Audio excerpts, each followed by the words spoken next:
Hello everyone, this is Serious Trivia. Welcome back to another episode of our Mythos DLC preview series for Total War Troy as we pick things back up from turn 15. Now this turn is very crucial in the new Mythos DLC because this is the turn where we can pick our monsters. We pretty much pick one of them to hunt. We already decided that for this campaign we'll be using Cerberus. And looking at each of these creatures, they have different mechanics you can look at, different stats, battle abilities, different campaign actions they can perform, units they can recruit, and buildings they can build. So we'll take a look at each of them one by one and then take a comparison of their stats down the line. We'll start with the Patriarch Griffin. Now we haven't seen the sample battles for them and we haven't recruited their units. So far we only looked at the Hydra units. So we'll just take an overview of them, and then once we do get to that sample battle later on, probably not in this episode because we're pretty busy with a war on the side, we'll take a closer look at certain units. So an overview of what the Griffin brings to your faction in terms of the mechanics. You have to deal with something called harmony, because in the game, you have two types of unit you can recruit. Lesser Griffins, or basically mini Griffins, or these Arima spoils, which is a race of one-eyed men who lives in the same region as the Griffins, and they're in a constant conflict over the gold mines that the Griffins make their nest and the gold that these men want to gain. So you can choose one side over the other or try to balance them out to have them work together. Pretty much there's going to be a bunch of events that you can choose from to either get more of a Griffin focused army or a Remus spoil focused army with extra gold gain for the faction, or you can get a bit of both. And you have Stray Flock. The Griffin Patriarch can use an agent action to search gold settlements for hidden nest of Griffin eggs fit to be raised into lesser Griffins. On each encounter of a Stray Flock, you have a choice: either side with the Griffin and care for the eggs, or to let the Remus spoil plunder the nest and gain gold. So make sure you remember that each of these mythical monsters are an epic agent in the game, and they can perform functions independently on the battlefield, as in the campaign map, as well as embed themselves into an army and actually show up in a fight. And then on top of that, you have the Great Hunt. When you're in an army, you can take to the skies, look at the best marching routes from above. Bird eye view also allow for exploiting enemy weaknesses and ambushing them at their most vulnerable. Keeping pace with the Griffin will tire out your soldiers, so make sure to strike fast. So this will be a new unique stance for your army, and I assume it will give you longer campaign movement and probably ambush on offense from the sound of this. It actually doesn't detail the effect, so I'm not sure, but that's what it sounds like. And then we're looking at the stats. Let's skip this until we have all three, because it doesn't really make a lot of sense just looking at them independently. In terms of abilities, you get Bronze Feather, which means when you are landed, because this is a flying unit, and we'll get our first look at flying units in this upcoming battle because I have Harpies. And you have the ability to gain extra missile resistant armor here when you're not flying. So this is unique to the Griffins. They become a bit tankier after they land. Savage Gust. It's a 3-second duration damaging ability that affects units in front of you and also allies. So anything in front of you for 20 meters. You can only use this when you're flying, and it deals a small amount of damage but disrupt enemy formations or unit formations. It doesn't have to be enemies. So basically you have a knockdown effect with some damage. 100-second cooldown, unlimited use. You have Rallying Screech, 40-second duration, targets self and all allies in range. Cannot be used when you're flying, so basically once you land, you screech, you allow nearby units to gain morale and refresh some of their stamina for the next 40 seconds. Effective range is 60 meters, that's actually pretty big, so I'm guessing you're pretty much landing into an area where your allies need help, and you screech to give them some help, and then maybe you want to fly away. And these are your campaign actions or things you can use as an epic agent. On your own army, you can use something called the Sky Watches Over Us. This enables the Great Hunt stance for the host army. That's something we looked at earlier. Now we can only guess what the Great Hunt stance does, but my guess is you can march farther, and also you can strike offensive ambushes. Enables preparing for nesting occupation option for host army, and also food for nest post-battle option for host army. So this is definitely two things. The prepare for nesting would be post-settlement battle, and food for the nest would be post-battle. So I'm guessing you're feeding maybe the enemy captives to your nest of lesser griffins. I don't know the actual effect, but that's what it kind of sounds like. Standing passive, this is when the griffin's just on the field, not moving. You get improved griffin building prices, griffin recruitment, and move the harmony bar indicator farther to the griffin side. So improves is kind of a bad verb here. Why don't they use reduce? But I guess the recruitment, it wouldn't be reduced. So they're trying to use one verb for everything. Basically cheaper griffin buildings, as each of these mythical creatures will bring some unique buildings with them. And basically cheaper or better griffin recruitment. And the harmony bar will shift farther to the griffin side just by standing passively on the field. If you use the ability on own settlement, now I assume this has to be a gold settlement, and that's correct. So we can use both the foreign and the own on gold settlements for look for strays. This will spawn that event we looked at earlier where you find a nest of young griffins or lesser griffins, and you can choose what you want to do with them. And the unit that you have to harmonize between is the lesser griffins and the 3 types of Arima spoil units, including a cavalry variant, a spear and shield infantry variant, and a dual-handed spear variant. Now these are skirmisher units. We'll take a look at them when we get to the sample battle later on. Right now for this unit card on this screen, I can't actually freeze the unit card, unfortunately.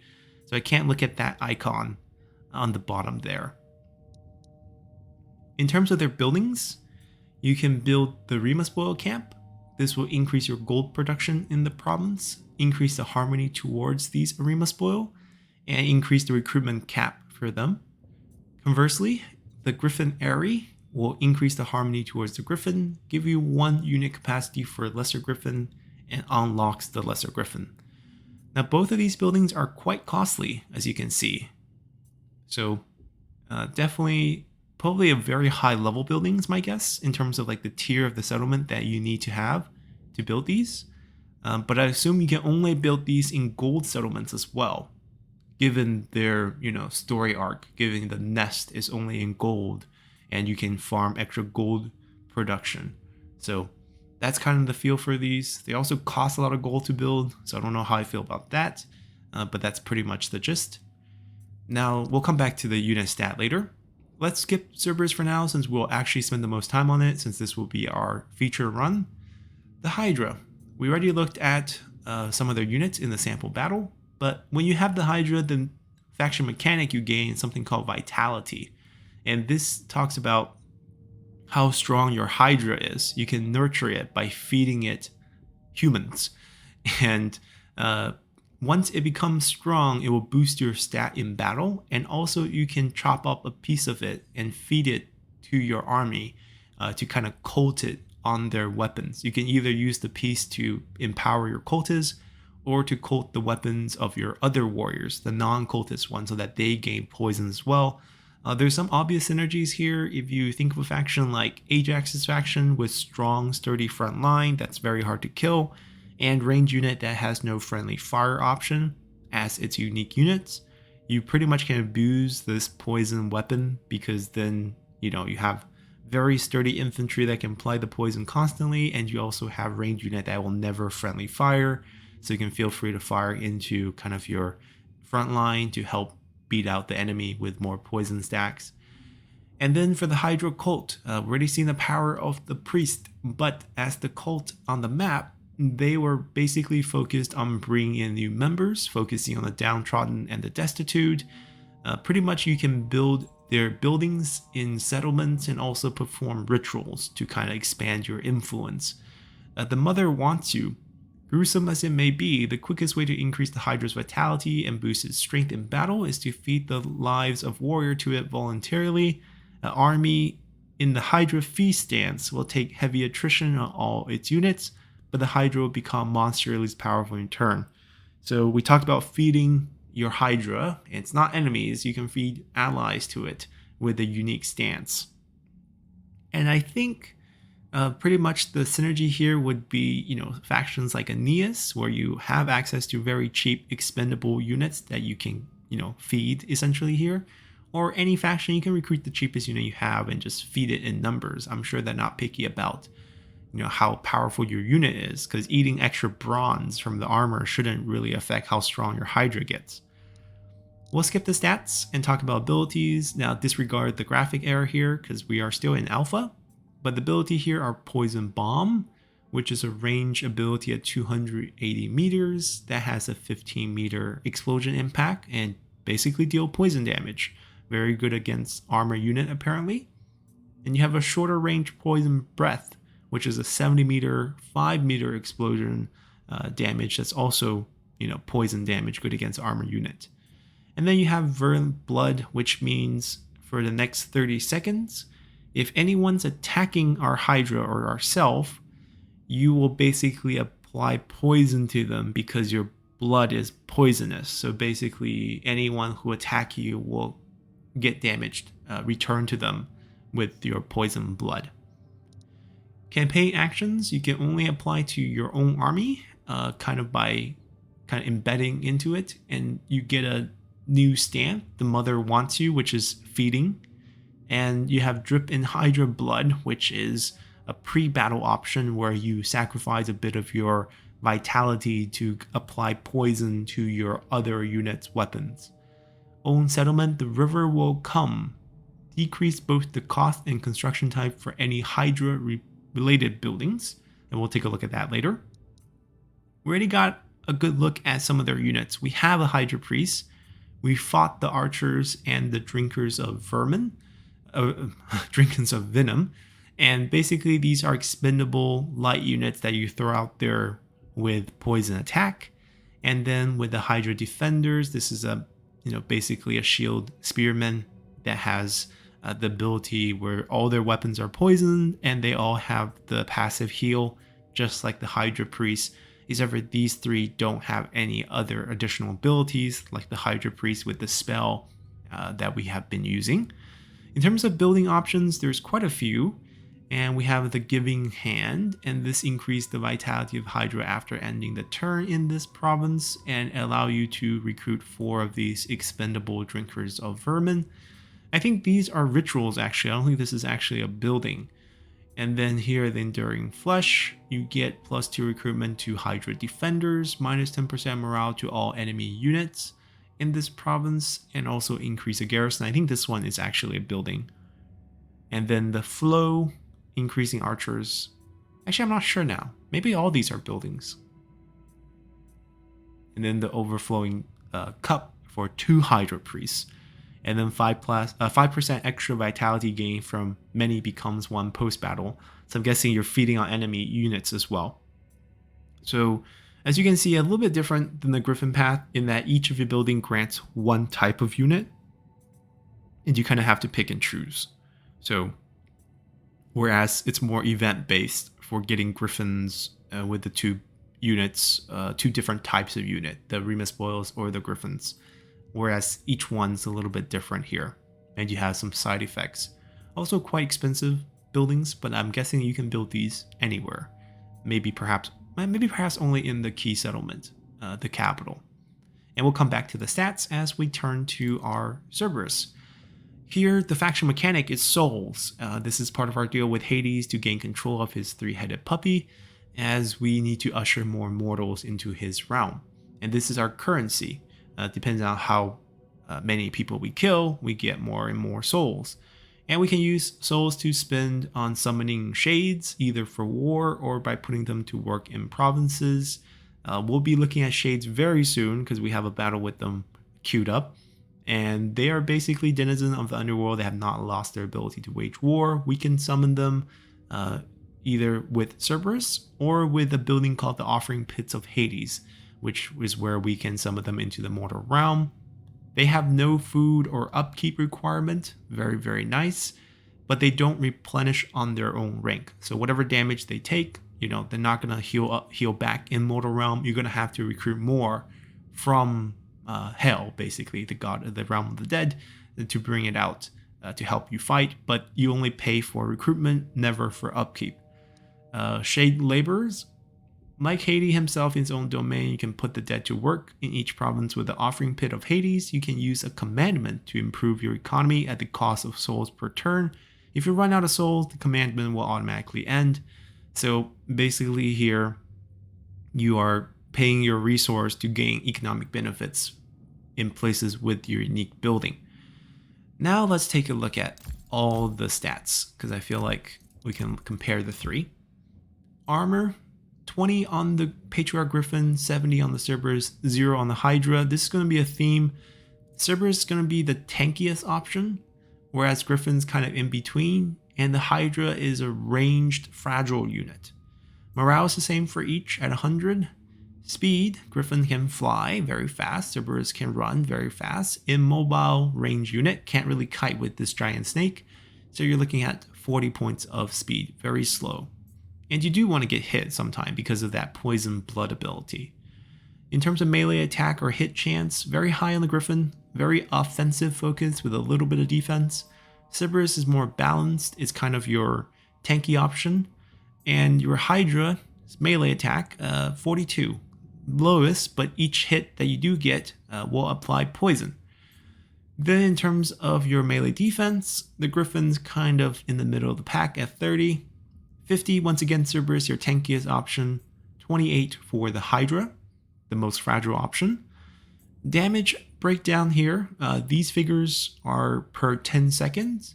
And we're looking at very high armor piercing and weapon damage on the Griffin Patriarch. Total 740 damage with 460 on the armor piercing, 4-second intervals. That's very fast actually. If you look at Cerberus, you're looking at something that's less damaging with 6-second durations, mainly in the base damage. You're looking at 670 total damage. It's still decent, but it's just not as hard hitting as the Griffin. For the Hydra, you are mainly a range combatant, but you do have a melee attack portion. It's just much weaker. You do apply poison, and you are heavily skewed towards armor piercing, 5-second attack duration on this. Charge, this is kind of like, the flying cavalry unit, so pretty high charge. Cerberus, a little bit weaker because you're really a tank. And then for the Hydra, you're not designed to charge into anyone. There's no range component for the other two, but for the Hydra, you have 23 ammo, 280 range, very, very high distance, and you have missile damage. You see that you're more accurate at shorter range. You are basically spewing poison, actually. There is 7 shots per volley, so basically it's kind of a fanned out shape of a poison spew. The damage figure looks low here, but you gotta think about this as kind of like per volley type of figure. Heavily skewed towards armor piercing, 9 seconds. Reload time, that's actually very long, but 280 range is very far in the game. This is Bronze period. The slingers and archers don't have much range. Also poisonous on this and heavily armor piercing. So that pretty much gives you a gist between the 3 creatures. We're going to go down the route of Cerberus, which I think I forgot to look at the rest of his, right? So we just basically look at his stats. Coming back, battle abilities. We have the fires of the Phlegethon, which is like the lava river in the underworld. If you've seen our Hades Let's Play, the game Hades, you definitely visited Hell a couple times, but it's a lava river, and you pretty much can bring that lava onto the battle map here, scorching the earth, dealing major damage, and also disrupting enemy formations. It can affect ally units in range 2, so friendly fire is available, but you should probably see like a rectangle shape when you cast a spell to see where you can do it. 2 use only, 90-second cooldown, because I guess heavy damage or major damage here. Howl of the Underworld. This is kind of a roar, 15 points morale. Also can affect ally units, so basically you scare everything. Now the key here is Shades. Shades are unbreakable, so this does not affect Shades, and we're going to see the Shades being unbreakable in our very next battle. And then finally we can summon Shade with our puppy. He can summon 2 Wretched Shades, which is we'll take a look at that very soon. It's a base unit. It's not very strong, but obviously 2 free summons per battle is not bad. Campaign action for our dog here. The Hound Among Us for our own army enables a couple of post-battle and post-occupation options, and also opens up special recruitment pool for the Shades. Basically, only your puppy can help you summon that into that army, or else you need the offering pit or the building. So it's actually easier to get the units onto the field when you have Cerberus. Enables Cold Judgment. I don't know the exact effects, but I would imagine the Cold Judgment would be increasing like your soul by killing off the captives. Spirits for the Prior, probably a similar option for settlements. When on the field as Epic Agent, you have Gathering Soul. It's pretty much, think of it as a spy action against enemy settlements or enemy armies, where you just pretty much go after them and deal a small amount of damage to the garrison, and you increase soul because you killed them with Cerberus. Pretty interesting. Shades. So, Wretched Shades, the base one. Spear, shield, nothing too fancy, but because these are all unbreakable, pretty good frontline unit. And then you have the Marksman of Elysium and the Spearmaster of Elysium. We'll actually get one of these once we finish our battle coming up ahead. And we have Giant Shades as well. The only building we have is the Offering Pit. This will passively increase souls per turn, and it will enable the Shade Labor commandment in the province and allow you to recruit units of Shades in that province there. And I believe summoning Shades also use up a bit of soul, so that's why it's kind of unlimited. Depends on how many souls you can send to hell.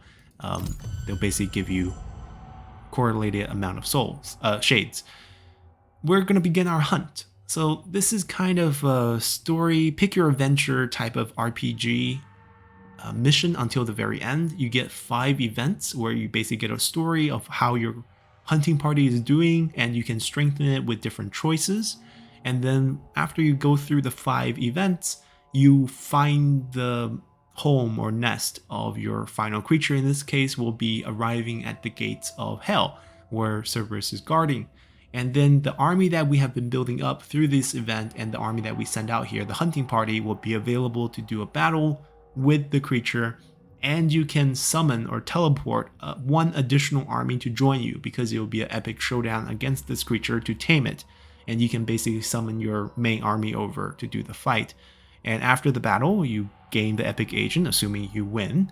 And the rest is going to be history. So to do this, we're going to have to summon a general, actually. And this is going to cost us administrative burden and, of course, a summoning cost here.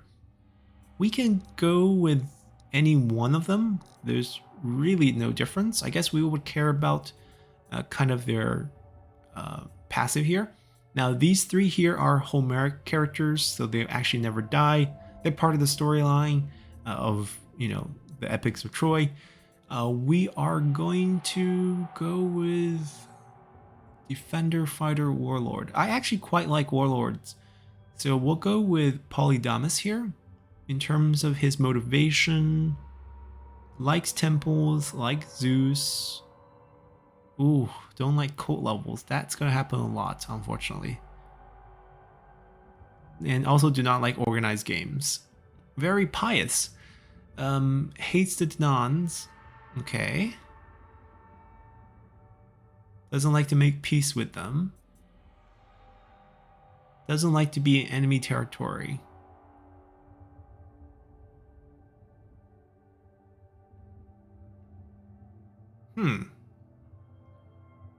They all have shortcomings, I have to say. I think we'll stick to our choice of Warlord just because the passive is so good on the skills.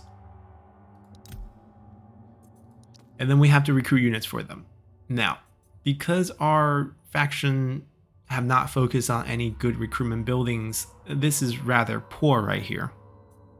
And if we just end up giving them, like this group, you see the army strength is just really bad. So we're gonna wait a little bit here actually, and come back to this because we're not ready for it yet.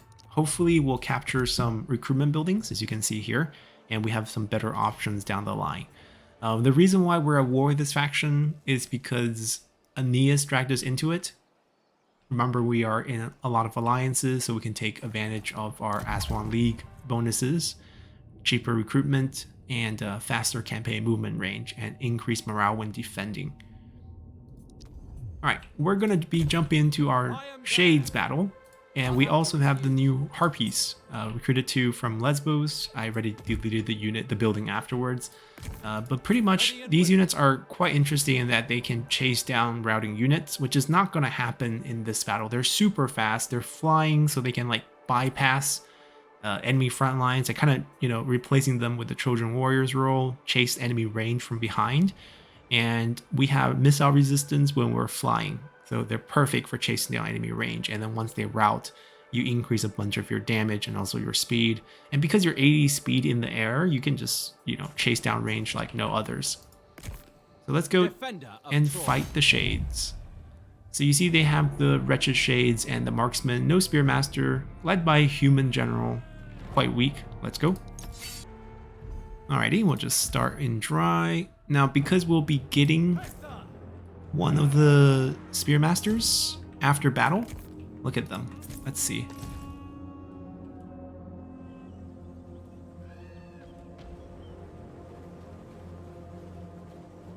Here's our Harpies. Right, because we'll be getting a new unit added into the army, one of these units can die. Alright, so we can just like run up these 6 units pretty carelessly into the front and see who takes the most damage. And we'll babysit him, run these guys in the back.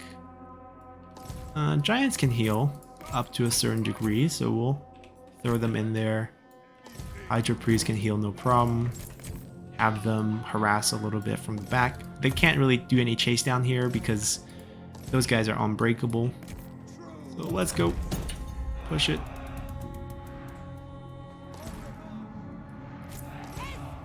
Fly. And I believe you can't land these. I know you can land Griffins, so you can't ask them to land. When they dive down and fight, they will land, of course. And you can fly over any terrain, like on top of a cliff, no problem. You can flank from a lot of cool angles if you want. I can only stretch them out a little. There you go.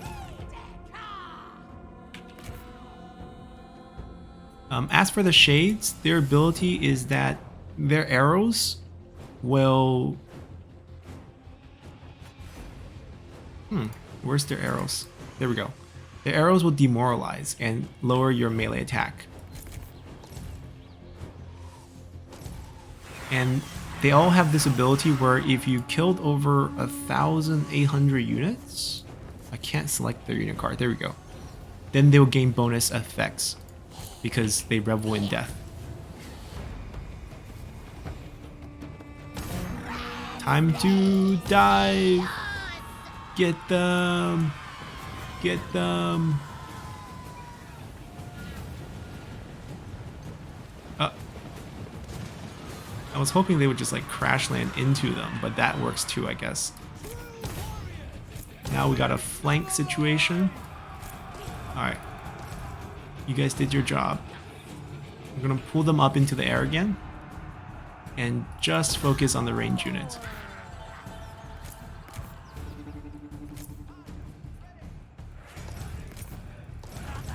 I don't know if they can solo one of these marksmans. We should probably help it. Alright, they're just harassment units. This is really not the battle where they're gonna shine. I'm gonna throw the range all at them.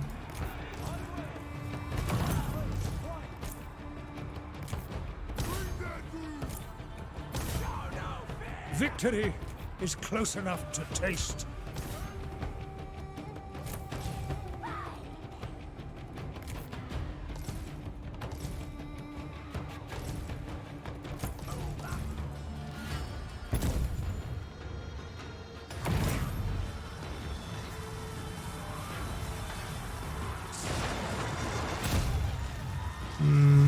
Let's heal this guy here. Now the annoying thing is we have to literally kill every unit. Alright, with the Hydra Priest I think they can do it. And we'll kill every single one here with our range.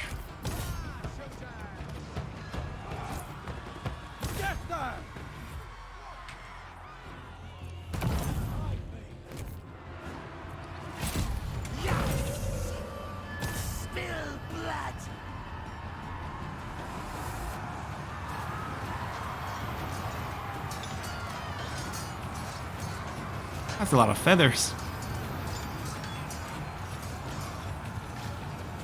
Yeah, they're not strong in combat, but you know, they're designed to chase down human range units, not these unbreakable things. Are losing heart.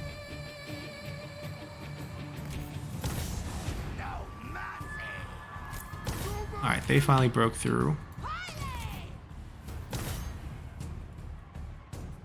Run.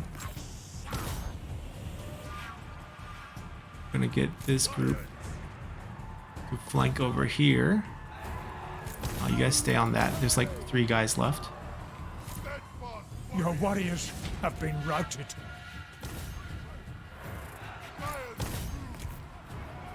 Kill them all! Sacred strike! At your command! Bring their deaths!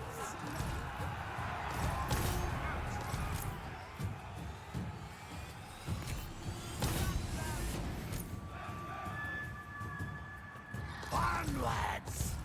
Move out! Yeah, the thing about unbreakable units just takes forever to kill them. Forget the odds!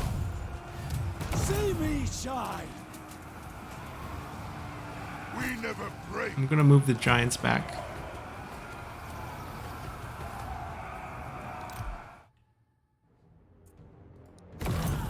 Get them all to full heal. We're gonna let him run. Are they all full heal? Yes, they are. That guy's a little bit off, but it's fine. Alright, hopefully we have a better time showcasing the harpies against humans. Now this is another thing. Because shades have no upkeep, you get nothing after you capture them. Well, you technically can't capture them because you gotta kill all of them. So get replenishment here. And that means, you know, when you are picking your monster, your antagonist faction's also going to end up picking a monster. So if they end up picking Cerberus and they're fighting you with Shade, you're not going to get much from those armies. The Griffin sample battle's right here, but because we're at war with them, we're going to have to first take care of this situation, I think. We will be... getting rid of you. Let me just combine you two. And then get rid of that one, because I passed over all the health over. And we'll be recruiting our Spearmaster. No upkeep, but does cost to summon them. But I think that's only because we're getting the special recruitment. I think it's going to be a little bit different when we actually get them from Cerberus or from the offering pits. I think it'll cost soul. I think that's pretty much it. I am trying to save up gold. Oh, but I think this is fine. We have enough gold left. Hector leveled up again. And we can continue. Alrighty, we got our first epic mission. And they want us to capture this province. Already mentioned this. This is definitely something we want to do. Not only for the benefit, but also to beat our brother to our dad's favor. Sign non-aggression pact. That's not hard to do. Even though Lesbos is going pretty low in dangers, I have placed our children tower in there. So we actually have a pretty big garrison. So I feel pretty safe here. And I'm actually going to just kill off all the growth because I don't really need it here. We don't have the capital. And we'll fight off whatever rebels that are summoned. Duty first. Now let's see if he has any armies home. There's no armies there. Good. Can I get my spy up here? Fast enough. Not fast enough. Oh, no, he does have army. So let's try to trick him to come out because that's the easiest way to do it. It's very hard to fight these battles. Ooh, also very experienced troops. Alright, we already know what's going on over there. Let's sign one of those non-aggressions. I'm sure someone wants to sign with us. Someone who's not close to us. Yeah. But we're not gonna fight for a while. Now, can you give me some wood?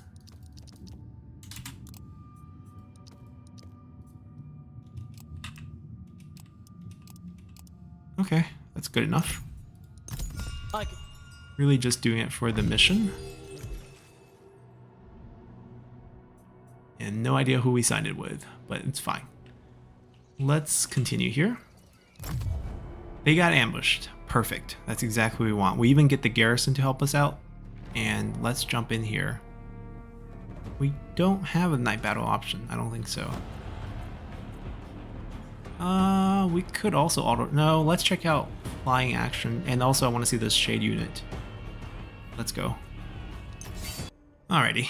So they have 3 range unit here that are going to be completely useless. We'll just run our 3 cheapest unit at them to make sure that we don't have to waste anything big on them. Gonna try to poison them from the opposite side. Our main forces will stay on this side. Turn off this.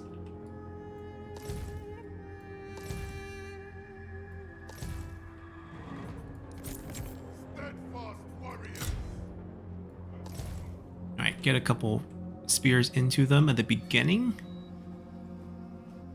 Now I feel like maybe I should put those guys on the opposite side. That way they can hit from the flank throughout the whole period.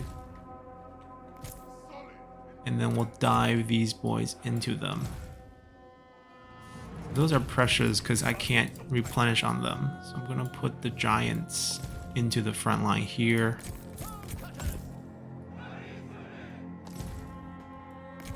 They'll still go into action, but just not first. And then these two will chase down any routing units. That's kind of what they're designed to do. And also they're not very healthy right now.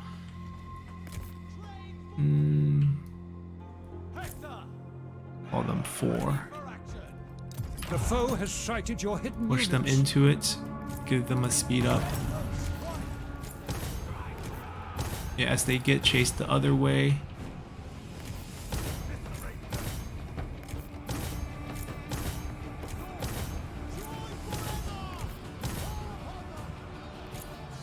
Okay. Victory. Not what was close planned. enough to Pull them taste. back. No, I wanted to select him. There we go.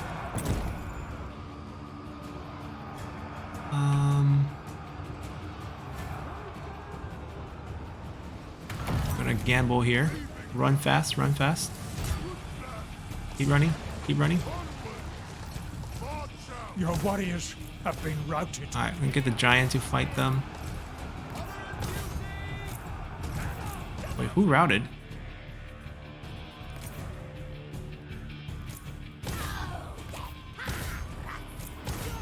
They ended up chasing only 1 unit. Okay, go hunt down those routing units. Sack back over here. By Ares, your warriors are rallying. Ooh. Ah, one of the militias. Okay, that makes sense. Keep him occupied. He actually didn't lose that many units. But why is he routing though? No mercy. Glory awaits us. Consider it done. Your warriors are rallying.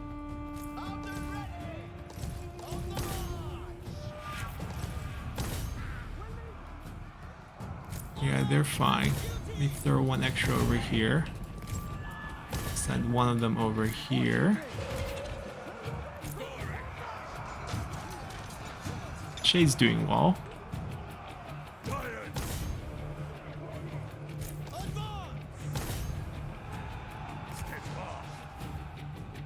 They bounce back, that's fine.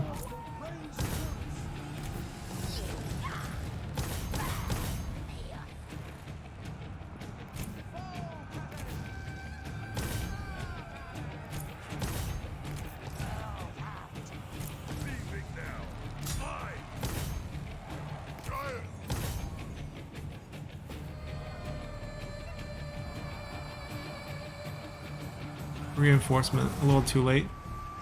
Archers ready! Nocturne ready!